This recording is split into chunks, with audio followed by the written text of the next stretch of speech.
Bonjour Windia, bonjour Dunel, bonjour Salut. Sam, bonjour Windia. Merci Salut. de nous avoir invités chez toi pour faire l'interview spéciale 30 ans du camp Momentum. Mm. Donc l'objectif c'est que tu puisses te présenter, que tu puisses présenter l'organisation du camp, du thème de cette année et plein d'autres choses. Donc est-ce que tu peux te présenter en quelques mots? Je me présente, je m'appelle Dudal Duverly, j'ai 38 ans, je suis marié avec Stéphanie, on a trois enfants, Elijah 10 ans, Nathan 9 ans et Abigail 4 ans. Ok, une très grande famille alors. Ouais, grande famille. Ouais.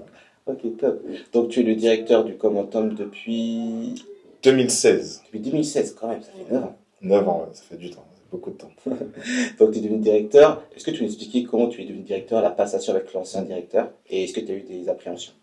Alors oui, la passation elle s'est faite sur une période de temps assez longue, parce que quand on m'a proposé de devenir le nouveau responsable du camp, très honnêtement, j'étais pas partant.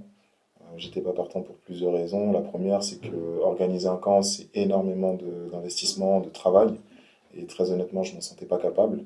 Et deuxièmement, on avait deux enfants en bas âge. Et du coup, je me voyais encore moins en capacité de pouvoir gérer le camp.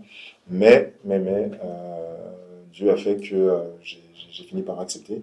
Et puis, c'est lors du camp de 2016 qu'on m'a officiellement nommé responsable du camp. Ok.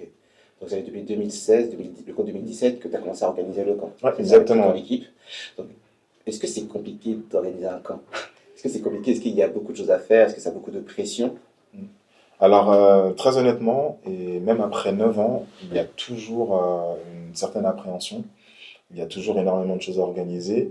Avec l'expérience, on sait comment gérer certaines choses, comment ouais, organiser certaines choses, mais il y a toujours tout un tas de choses à faire parce que chaque camp est différent.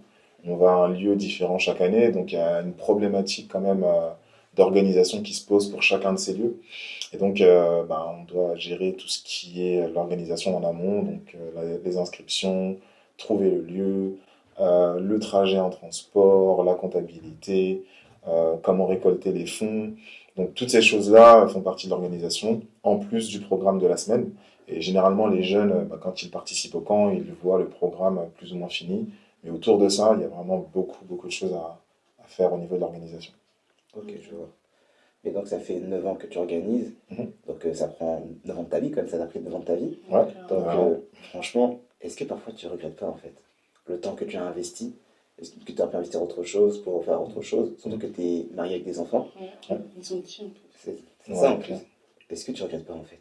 Non, très franchement, je crois que c'est une décision que je ne regrette pas. Et si je devais recommencer, je reprendrais la même décision. Pourquoi? Parce que derrière le fait de s'investir, le fait d'organiser, le fait de rencontrer des personnes, le fait d'être challengé, euh, ça m'a permis vraiment d'étendre ma tente, si je peux parler de cette manière-là. Parce que vraiment, tu es obligé de faire confiance à Dieu, tu es obligé de le voir agir, parce qu'au final, c'est lui qui permet que les choses sont ce qu'elles sont. Et moi, ça m'a énormément aidé de pouvoir faire ce camp, tant humainement que spirituellement, que au niveau de ma famille. Et ça a même impacté d'autres pans de mon existence, comme le travail, l'associatif, etc. Parce que j'apprends énormément au niveau du camp. Énormément. Ok. Mais personnellement, tu te prépares comment avant chaque camp? Alors avant chaque camp, comment je me prépare, moi personnellement, très honnêtement, j'essaie vraiment de toujours rester dans la prière, au contact de Dieu, au contact de ses directives, savoir ce qu'il attend, ce qu'il veut. J'essaie toujours de ne pas laisser les doutes, la négativité, les contrariétés du moment avoir une influence, parce que c'est vrai que parfois on peut se laisser dépasser par certaines craintes, certaines peurs. Ok, Mais le fait ouais. de rester au contact de Dieu, dans la prière, le jeûne, ça aide énormément dans l'organisation Et, personnelle. et selon toi, Jo, qu'est-ce qui fait un bon camp? Qu'est-ce qui fait un bon camp? Un bon camp, je pense que c'est quand les jeunes rencontrent Dieu, en fait. Je pense que on peut avoir des camps où les jeunes s'amusent, passent du bon temps, font des découvertes, ça, c'est très bien et on est très Ouais. content de ça. Mais un camp est réussi quand il y a des connexions avec Dieu, quand on permet aux jeunes d'aller plus loin dans leur foi, Ouais. quand on permet aux jeunes d'expérimenter quelque chose de nouveau avec Dieu, quand ils ressortent avec une perspective nouvelle, un désir de servir Dieu davantage. Là, pour nous, on a fait ce que Dieu nous demande de faire, concrètement. Ok. En parlant d'expérimenter, du coup, pour les 30 ans, Ouais. le thème c'est expérimenter et connaître l'amour de Dieu. Exactement.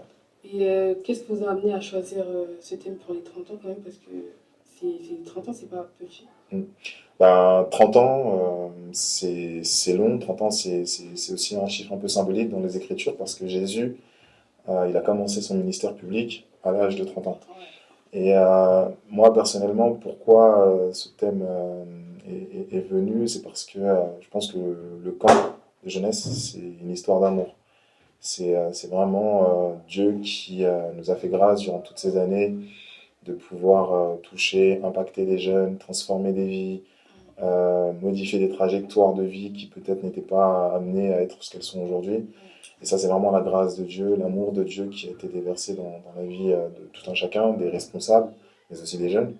Et l'idée, c'est de se dire que voilà, plus on connaît cet amour, plus on expérimente cet amour, plus on est à même de vivre des choses extraordinaires, parce que je pense que expérimenter, vivre l'amour de Dieu, c'est vraiment quelque chose de merveilleux à vivre.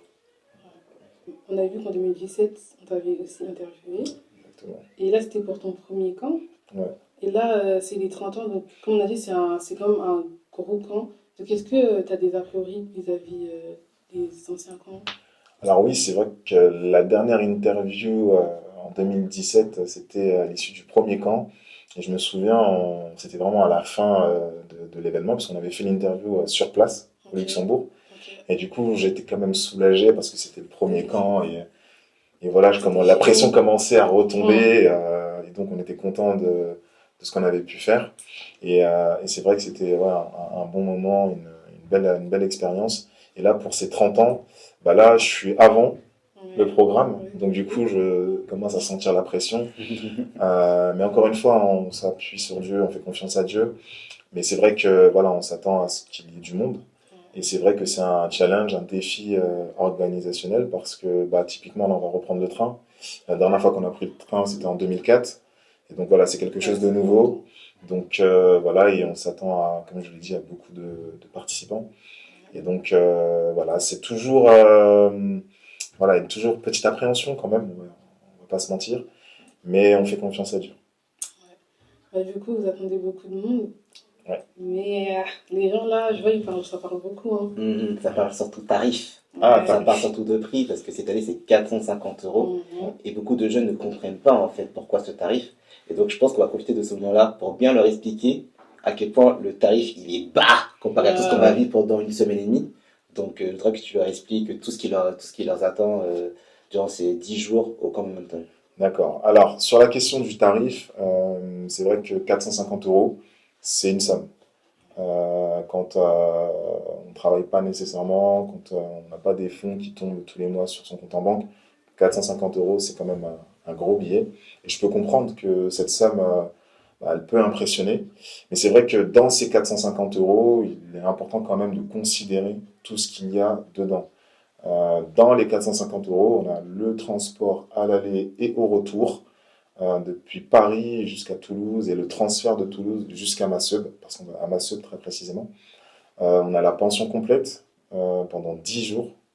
Donc petit déjeuner, déjeuner, dîner. On aura un t-shirt. Chaque année, on a un t-shirt. Et cette année, je sais que l'équipe de com travaille sur un très très beau t-shirt. Donc voilà, des goodies également. Et puis, il y a des choses qui sont moins, on va dire, moins quantifiables. Ce sont toutes les connexions que les jeunes vont pouvoir faire. C'est-à-dire que certains vont rencontrer des amis, d'autres vont trouver peut-être des partenaires de prière, des partenaires de vie pour avancer ensemble avec Dieu. Et ça, pour moi, ça n'a pas de prix. Mais encore une fois, je comprends les réticences et je peux comprendre que 450 euros, ça peut rebuter. Mais soyez assurés que pour 450 euros, vous allez en avoir pour votre argent. C'est grave rentable. Bien sûr. T'éduques à personne en vrai. Et de toute façon, en vrai, on a des preuves sur YouTube. D'ailleurs, vous pouvez regarder. Il y a pas mal de témoignages de jeunes qui sont allés au camp et qui expliquent à chaque fois que le camp, ça ne s'explique pas, ça se vit. Et donc, d'ailleurs, d'où ça vient ça? D'où ça vient? C'est une très bonne question. Là, c'est une colle que tu me poses. J'ai pas envie de raconter, j'ai pas envie de dire quelque chose qui n'est pas vrai. Mais ce qui est sûr, c'est que ça vient pas de nous. C'est-à-dire que c'était avant. Voilà, c'est pas, ça vient pas depuis qu'on a repris le camp. C'était là avant. Et cette phrase, le camp ne s'explique pas, mais il se vit. Qui est un peu le slogan. C'est un peu, ouais, c'est un peu le slogan du camp. C'est vraiment pour expliquer que on aura beau expliquer, comme dans cette interview d'ailleurs. Voilà, le camp c'est quelque chose d'incroyable, c'est vraiment une belle expérience. On pourra réellement comprendre que quand on y participe. C'est que quand on a les deux pieds à l'intérieur, que quand on est immergé dans cette semaine, qu'on peut vraiment comprendre ce que ça signifie. Et pourquoi le camp, ça fait 30 ans que ça existe et que il y a autant de gens qui ont été bénis, autant de gens qui ont été touchés, impactés par ce ministère. Il n'y a que des bons témoignages à chaque fois. C'est vrai, ouais, il y a beaucoup de bons témoignages. Et moi, personnellement, mon tout premier camp, je sais pas, vous allez certainement m'en parler du premier camp, mais moi, initialement, je voulais pas venir au camp. Et c'est quand mon premier camp s'est terminé que j'ai été convaincu parce que je m'attendais pas à vivre la semaine que j'avais vécue. C'est ça, parce qu'on a toujours eu le témoignage de campeurs, mais on a rarement eu le témoignage de staff, et encore moins le témoignage du directeur, s'il vous plaît. Donc on va essayer de reprendre à peu près 2 minutes pour que tu nous expliques vraiment ton ressenti lors de ton premier camp en 2004. Ouais. T'avais quel âge? J'avais ton âge. Non, j'étais plus âgé que toi, non, moins, j'avais 17 ans, exactement. 17. Ok, et en vrai, c'est quoi le souvenir que tu en gardes après 21 ans, ton âge, hein. Ah, t'es né? Ouais, non, je savais à peine marcher, je crois. Ah non, non, même pas. Moi, j'étais en conception. Ok, honnêtement, comme je l'ai dit, moi, initialement, je voulais pas y aller. Et je voulais pas aller parce que j'avais des raisons très claires. Moi, Dieu, j'y croyais pas. Dieu, ça m'intéressait pas. L'église, ça ne m'intéressait pas.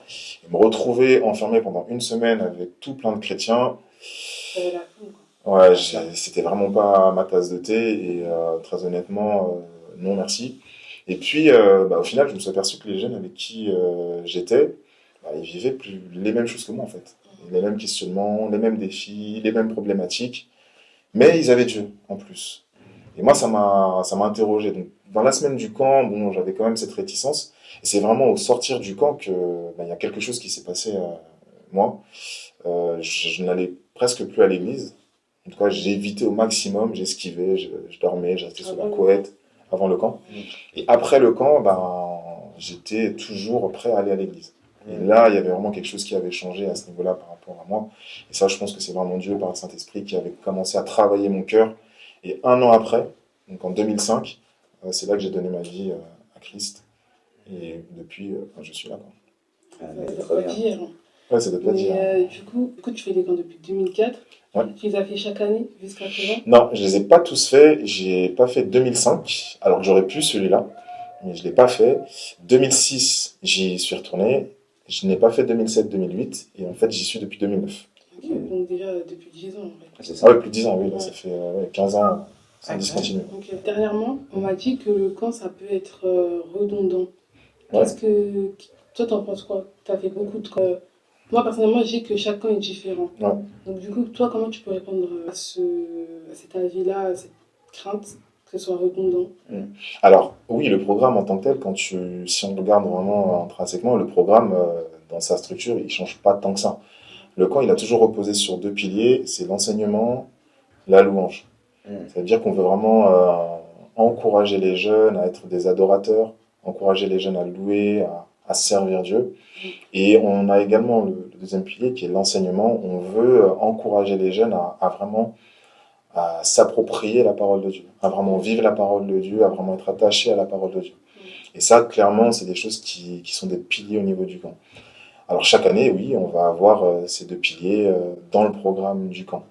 Mais ces piliers, on peut les vivre chaque année d'une manière différente. Ça veut dire qu'en fonction de comment on se positionne, de comment on reçoit les enseignements, de comment on s'engage dans la louange, eh bien, on peut expérimenter des choses différentes pour le camp. Parce que le but du camp, c'est pas simplement de venir et de passer un bon moment avec Dieu, et puis derrière revenir à ses habitudes. Non, on vient un moment, on est boosté, on est encouragé dans notre foi pour aller plus loin. Ça veut dire que peut-être que tu vas venir en tant que campeur, tu découvres, tu vois ce qui se passe, tu reviens une deuxième année, tu vas encore plus loin dans ta découverte, Puis la troisième année, tu as envie de t'investir, tu as envie de servir, tu as envie d'aider les jeunes. Et quand on est dans le service, au niveau du camp, bah là, c'est juste extraordinaire. Le fait de pouvoir être utilisé par Dieu pour pouvoir faire des choses, parce que l'une des vocations du camp aussi, c'est de permettre à des jeunes qui n'ont peut-être pas l'opportunité de pouvoir faire dans leur environnement, bah, d'avoir l'opportunité de faire au niveau du camp. Quand tu dis que les jeunes, ça leur permet de se développer, par exemple avec les ambassadeurs. Voilà, par exemple avec les ambassadeurs, voilà, des personnes qui n'ont peut-être pas l'habitude de s'exprimer en public, ben là, voilà, tu t'exprimes en public. Et en fait, c'est dans ce genre d'activité qu'on se découvre. Moi, la première fois, en effet, que j'ai pris la parole en public, c'était au camp. La première fois qu'une personne m'a demandé de faire une intervention, une méditation, ben, c'était au camp. Donc, quand elle m'a demandé, je me suis dit non, c'est pas possible, tu t'es trompé, je pourrais pas. Et du coup, ben, je l'ai fait. J'étais un peu stressé, mais ça s'est super bien passé. Et peu de temps après, ben, j'ai commencé à prêcher aussi dans mon église. Donc, c'est un lieu vraiment où on se découvre. Et je crois que la découverte de soi par le Saint-Esprit, ben, c'est quelque chose qui est continuel. Ça veut dire que année après année, on peut apprendre sur soi, on peut découvrir de nouvelles choses, et puis on peut aussi et surtout découvrir ce que Dieu attend de nous.